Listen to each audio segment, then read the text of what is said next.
Hello and welcome to episode 8 of our Newshire campaign. In the last episode, we elected our new ruler, First Steward Alder Kettlebrook, through a pie. Yep, we elected him through a pie. We thought that was apparently the best way to determine who was going to be elected. Well, to be fair, it was supposed to just be for the pie competition he was elected for, but the votes got mixed up, and so now he's our first steward, and honestly, he'll do great. He's a 651. It does mean that we're a little bit weak on the old military point income, but that's okay because we are farthest ahead on military tech, and I need to catch up on admin and diplotech, and he will help us do that just fine. And that's literally where we left it off. I haven't even chosen a new deity or anything. So let's go ahead and choose our next deity, and I think we're going to go for... I think the idea cost is going to be our best play here. It's either that or Minara for the improved relations and the aggressive expansion reduction. And looking at how much people are angry at us right now, I think we're going to go Minara. Let's let Minara take over here and get that improved relations. We have an improved relations advisor here as well. We could move some merchants around to try and get more improved relations, but I don't know how well that's actually going to, or how effective that will be for us. Now our truce with Stalbor is going to be up soon, 1 year. So in 1 year, I may want to go to war with Stalbor. We could always vassalize them if it's too much aggressive expansion to annex, but I do want to make sure that we are continually expanding. Now, another thing we need to do, we need to develop these 3 provinces to 16 development. So let's make sure that we are working on that to the best of our ability here. Because once we do this, we can get a really, really good... trade goods. I can get really good trade goods, like 3 provinces from a mission. So we want to make sure that gets done. The Red Days. It started with a drop. Within days, the deluge had spread all of Newshire. As our crops were drowned in blood and gore, the soil withered and died beneath them. Our harvest failed, our people began to starve, panic, and riot. Our nation wasn't prepared for this. Was any? Did any need to be as badly as we did, with so many livelihoods dependent on good rains? Perhaps it was a message. Of course, we know of the war over the court, but maybe we erred somewhere too. Some go as far as to whisper even worse, that maybe this was how it was supposed to end all along. So we lose 3 stability, and we gain red days till the end of the game, giving +4 natural unrest, minus 30% national tax modifier, 0.05 monthly war exhaustion, 33% advisor cost, 0.2 global monthly devastation, and minus 5% all estates loyalty equilibrium. Ow. I think ow is a very fair way to put that. That sucks. That sucks a lot. Now, we do have some missions here that can be completed during the Crimson Deluge. If I can get a court mage. I don't currently have one of those. And I guess we could try and cycle through to find one. And that might help us out here. But we got to get kind of lucky. Disaster. Internal conflicts. Well, that is not good. It seems that this is going to hit us very, very hard. Very, very hard. And there are provinces that are going to convert to Coronite. We're going to get autonomy in places. Boy, oh boy. Glad I didn't switch away from admin focus, because I was thinking about it. But now, no. We definitely need to keep that admin focus on. We're actually going to fire our military advisor. I need the Diplo and the admin advisors. I need them. I don't necessarily need the military one, so we're going to let that one go. Looks like we're building up a spy network on Estair here. Right, because they have no allies right now. So they'd be a really easy target.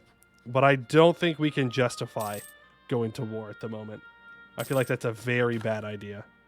Image of Corn, Pain, and Blood. We lose 5% morale of armies. Ooh, boy. Oh, boy. Can I find... If I can't find a court mage, could I at least get a stab cost? Oh, court mage. Court mage. Yes. Let me hire you. Okay, well, in that case, we're going to stab up. We're just going to keep trying to do that. Temples ransacked. In the chaos of the deluge, several temples across our domain have been ransacked. The perpetrators cannot say if it was in the name of Corn or Aedean or just deluge-induced madness. The priesthood has insisted we pay for its own repairs. I'm going to say no. You're on your own. Sorry. Sorry, but you are, in fact, on your own. Hushdale converts to Coronite. All right. We're going to keep getting converted, but we're going to hold off. We're going to stay with the Regent Court. That's the plan. That's the plan. right, how much is it going to be to hire you? 239? Honestly, let's just take a loan. Let's just take a loan. Let's hire the all power cost. And let's try and get through these missions. All right, so because we have a court mage, we have 40 mage loyalty and 30 mage influence, and the Crimson Deluge has begun. We can complete Born of the Blood, a letter carefully penned despite the chaos, signed and sealed. There was a knock at the door.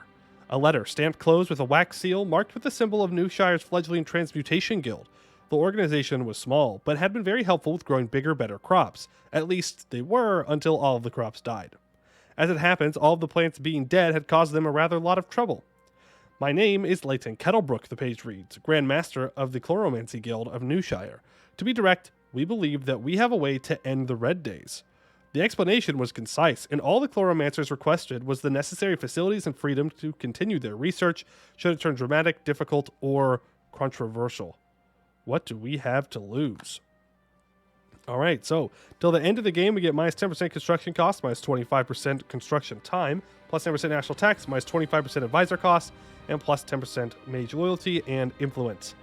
It seems that our boys are going to be doing some interesting things. All right, now one of the following must be true. Any owned province has a mage tower and is affected by the Crimson Deluge. Okay, well, let's look at the devastation map mode. To check where that is. So I think technically any of our places are going to be good. Yeah, heavily affected by the Crimson Deluge. Heavily affected. Yeah. So let's go ahead and build a mage tower in our capital. We're going to go to the merchant guilds. No, we're not. We're going to sell seas here. And we are going to build a mage tower. Not in our capital. Here. This is just a better spot altogether. Build a mage tower here, please. Devastating rain as the Crimson Deluge continues. Life is disruptive for everyone. Rain damages buildings, but worse, causes mass hysteria on the streets. Uh-oh. These mages better know what they're doing, because we are quickly running out of time, and we are quickly rushing towards a disaster. We have got to get our unrest down below 0. We will let you stay there. Furious Flagellant's Frenzy. The Crimson Deluge is driving many people to madness. A small group has started whipping themselves in the streets, driving others towards radical action. It all seems to be spiraling out of control. People show resilience. That is one stability. Can I get to more Furious Flagellants? Can I get to another stab before that? Then that way I can go into positive stability. Another province converts to Coronite. Yes, I can. Beautiful. Okay, so that should stop the disaster. Another province flips Coronite. More devastating rain. No way. No way. We're still in the positive. No. Uh-oh. It's only going up by 1 a month now, but it's still going up. You know what? We're going to switch into the National Unrest Visor just to get that to go away. And we're probably going to switch back into the all-power cost guy. Yeah. I think that makes the most sense. A new coin. I will gain the inflation. We need our Republican tradition. Let's go ahead and get this developed to 16. It's still something that we need to do. We have the mission for it, so let's make sure we're still staying on top of that. Divert the waters. Third, we must create a new irrigation canals, feeding them into our farmlands to provide fuel for our crops. Water is the blood of Halan, as we know well. Let us dig her some new veins. All right, so the Notmere wood gets cut down trees till the end of the game, giving minus 15% local development cost. Provinces that are not producing valuable trade goods or livestock will now produce grain. Does fur count? Nope. No, it does not. Man, oh man, we've got lots and lots of grain. Things every halfling needs. We are going to do this because it's worth it. We do have to spend money. We have to own Tipney, Dustinwall, and Fresh Cobble. They need to have a workshop or produce gold, but they don't. And we need to have 300 monies, which we have. So it's not hard to miss the little things from the small country, things that we couldn't bring with us. The bright dyes of Viswal, the fine cloth of Newcobble, the rich tobacco of Tipney. That said, we have the land and the resources to import some supplies. Maybe we could bring a little taste of our old home to Eskin. So for 300 crowns, Tipney will now produce tobacco, Dustinwall will now produce dyes, and Fresh Cobble will now produce cloth. That is absolutely worth the money. Absolutely worth the money. And now it's demanding that you have a workshop, so we will work on that. Awesome. Take you out. Run over here and get you taken care of. Arnanen calls us into a war. Yeah. I mean,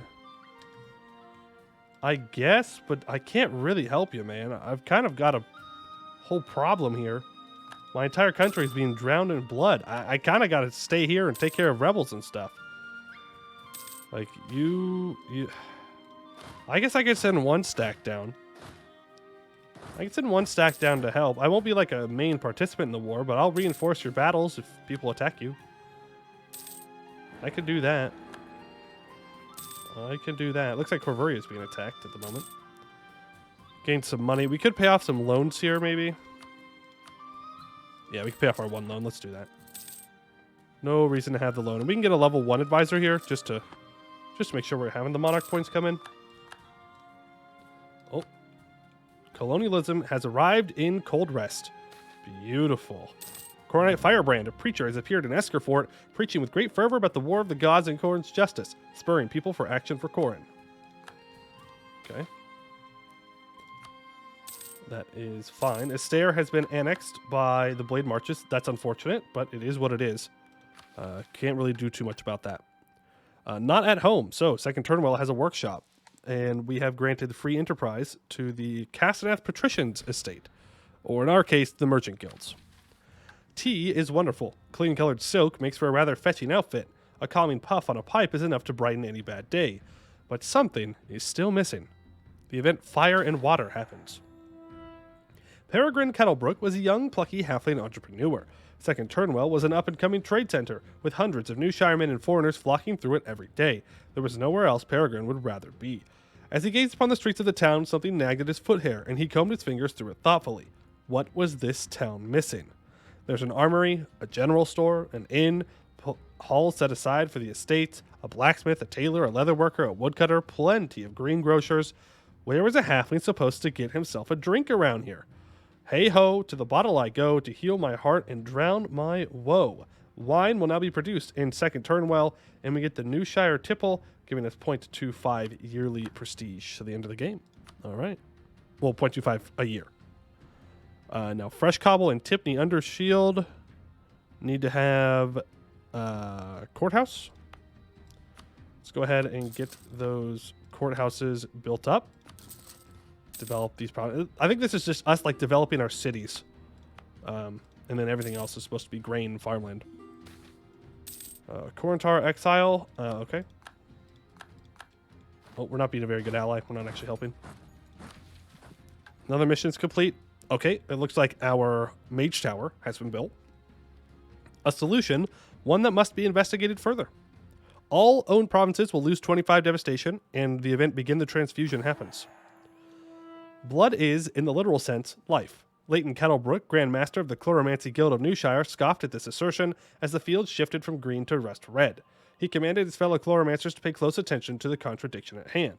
Why does life end itself? Can only one form exist at a time? Can one not bolster the other? Days passed, weeks, months. The deluge continued to fall, the riots continued to spread. And then, without warning, news arrived, alongside a vial of deep red liquid and a sunflower growing in crimson soil. A breakthrough. One stability, and until the end of the game, stab cost minus 25%. Very good. Undone by the blood.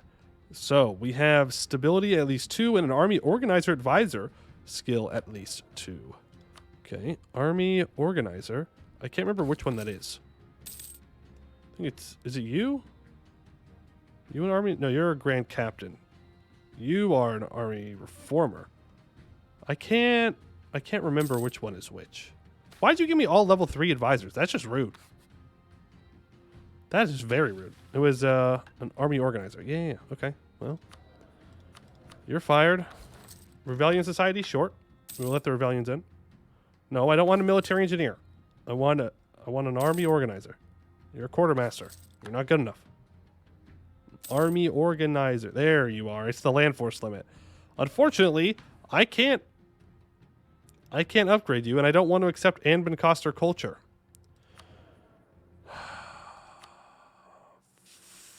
fine. I guess. He has to be level 2. No. No, just give me... now I'm not going to get one forever. I should have just taken it. I should have just taken it, and I should have just accepted that I needed to accept the culture and move on. And now we're going to be here for like the rest of the episode, cycling through, trying to find another organizer. Are you serious? Goetti? Oh, no. Look. Look, I know many of you are not going to like this.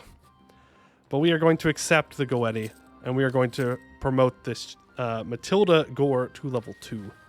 It has to be done. It has to be done. All right, undone by the blood. A difficulty, something that comes with consequences. Don't you worry. As quickly as they could, the Chloromancers put their experiments into practice. Halflings from across the realm were organized to spread the solution as far as possible. Newshire was united, the riots stopping as the people found hope once more. The process was hard and long and resource intensive, but for the first time in years, shoots of grain could be seen sprouting from beneath the earth. For now, the Chloromancers are focused on their work, refining the serum and preparing more every day. They'll likely expect a reward. We have been saved. Whatever they wish for, we ought to provide. A cry for help to the end of the game, plus 2 national unrest, minus 25% production efficiency, but minus 0.2 global monthly devastation. All right, now, all provinces need to have devastation less than 1. Now, I'm going to be real with you. The best way that we can do that is by developing them. Otherwise, we might be here a while. And some of these are going to be expensive to develop, but that is okay. That is a price I am more than willing to pay to get the mission completed. Our eyes are yet to open.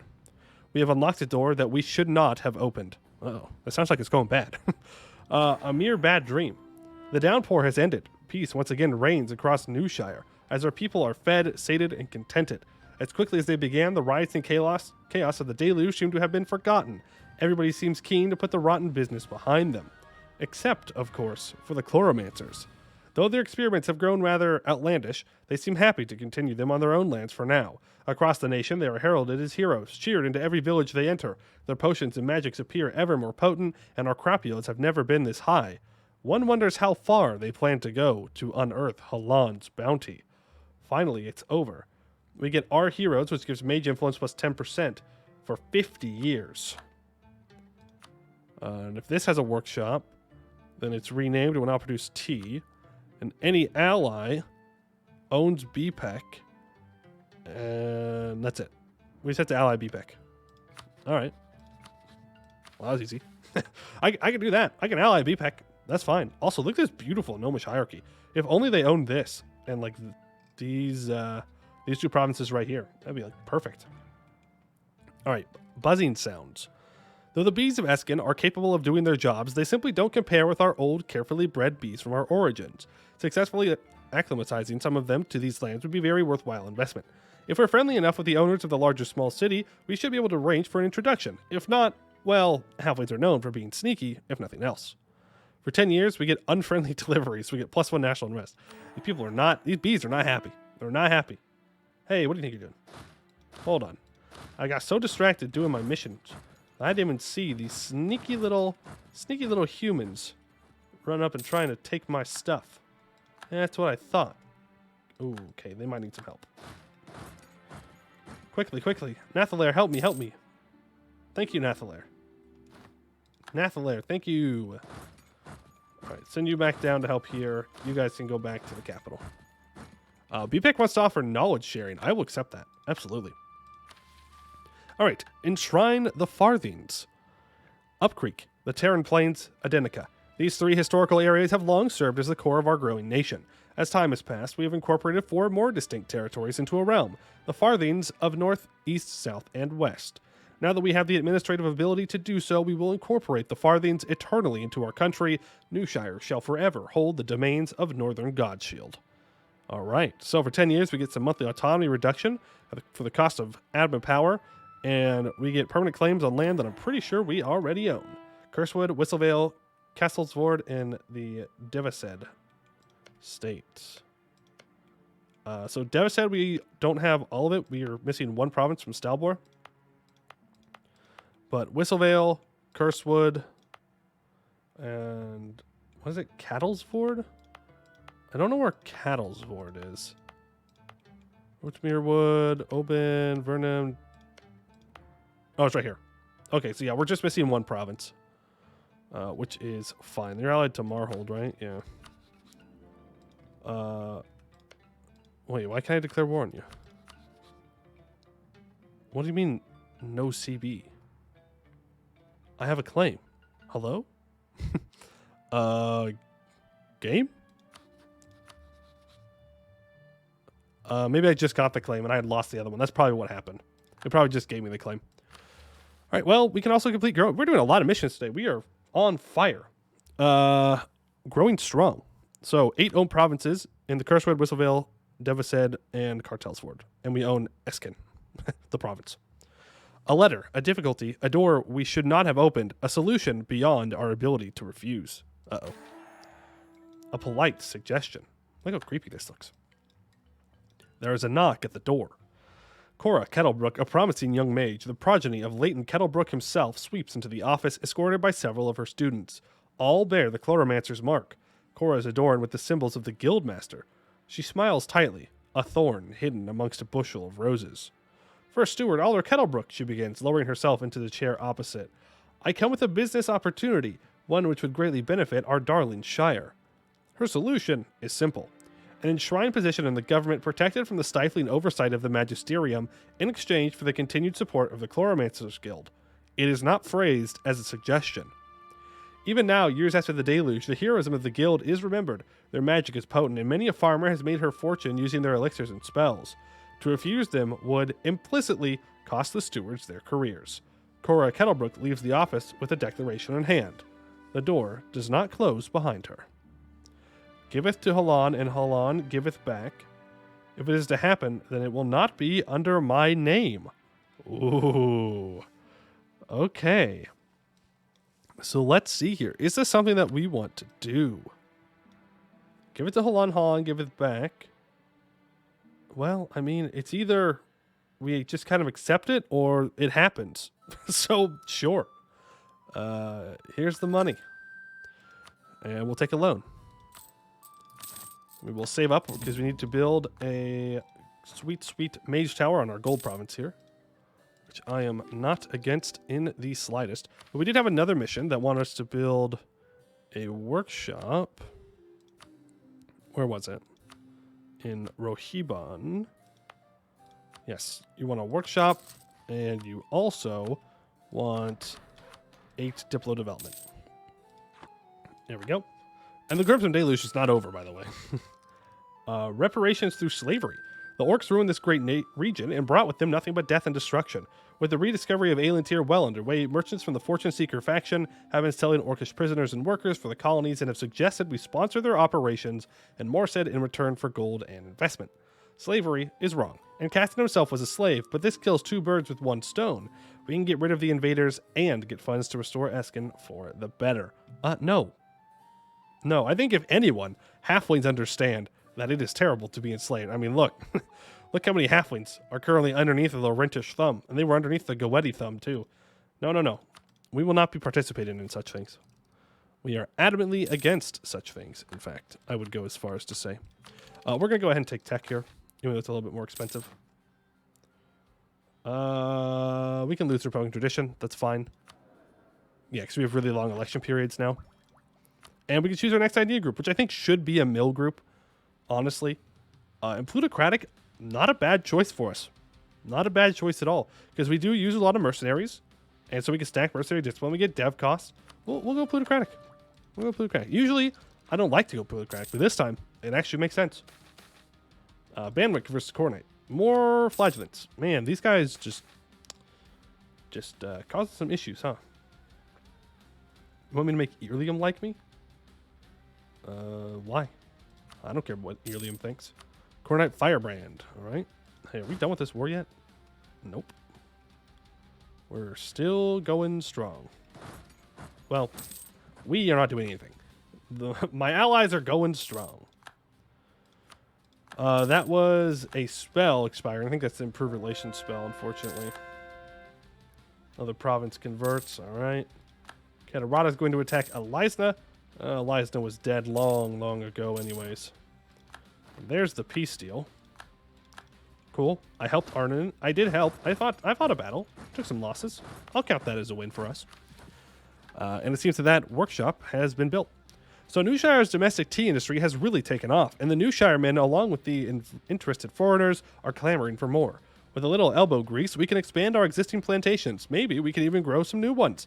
Steaming pots of Newshire brew will soon fill Halan's kitchens. Rohibon will be renamed to Rohibooz, and it will produce tea instead of whatever it's producing. Wait a second. Is this going to change? Is this going to change my trade good in my gold province? It gets renamed. No. Seems that we're good for now. For now. All right, we got to build a plantation here. We need Admin Tech 14 for that, so that's going to take some time. We have to not have unfriendly deliveries, so we have to wait 10 years for that. And we need to build farm estates up here. And have infantry in a lot of places. Okay. So 3 farm estates and 8 infantry. And that gives us dev costs till the end of the game. That's already completed. That's completed. Okay, so let's focus on getting those farm estates up, because that's a really good deal for us. That is a very good deal for us. Government reforms. We can choose a new one. All right, tier 6, separation of powers. We have parliamentarianism, presidential system, supremacy of the diet. Calling a diet no longer increases influence, but it does increase Republican tradition. All state loyalty equilibrium, or attorney general for cheaper cost of advisors. I really like supremacy of the diet. You can call your diet, which means you can get your good little mission things. Doesn't increase influence, though. You get 2 Republican tradition per time. We're not going to have any absolutism anyways. I'm pretty sure. Like, yeah, -10 there, -10 there. So I'm not too worried about it. And we can always switch out if we do want the absolutism in the end. You know? And I could sell C's here and then develop to get it back above 20. Or no, we don't have to. We can go up to 22. That's fine. As long as I say above 20, I'm fine. So that means that we can start to build the 3 farm estates. They do have to be in grasslands provinces, though. So, grasslands provinces. You know what? We're going to do this manually. Because otherwise we're going to have a bad time. So, these are 2 grasslands up here. This is a grassland here. It's only 5 development, though. I would like to do it in places that have, you know, a decent amount of development. But it does have to be on grain provinces. And a lot of those have been switched over to other things. Yeah, and they also have to be grain. This is going to complicate things a bit. That's farmlands. Okay, this can have a farm estate. Sure. This can have a farm estate. Sure. And we already have 1, so that's good. So then we'll just have to wait for these to be built, and then we have to spread out some infantry, and then we get some dev costs until the end of the game. We could take a plutocratic idea. We can do that. We're ahead of time by 6 years. We have 10 noble regiments that rise up in Eskin. I don't like that. Can you not? So we'll take this. It gives us minus 20% mercenary cost and plus 5% merc discipline. Also completes another national idea. Enormous pumpkins. Sometime in the mid-16th century, a strange phenomenon occurred in Newshire. Pumpkins, the size of homes, grew from our vines, able to feed a family for weeks. Every year since then, massive pumpkins have grown in Newshire, and we are known far and wide for our equally grand pumpkin pie. All right. Cool. All right, our general died in that battle. Rip. Rip, rip, rip. We could take Diptech. The institution is spreading through our lands at a pretty decent pace. In fact, it's even spreading here. I am not sure why. Why are you spreading here so fast? Knowledge sharing. Oh, right, knowledge sharing. Duh. Duh. My capital has been moved to Dustinwall. I totally forgot that happened. Let's build a fort on our capital, and I think that is where we're going to end it off for today. Lots of missions. We were really getting stuff done today, and I mean, once the farm estates are built, we have 1, 2, 3. We have 3 missions that we can instantly complete 4 with some military points. But we do need 10% army professionalism. So we'll have to remember that and either hire generals or start to drill our regular troops. Probably hiring generals, though. But that is going to do it for today. I would like to thank you all for watching, and I hope to see you in the next one.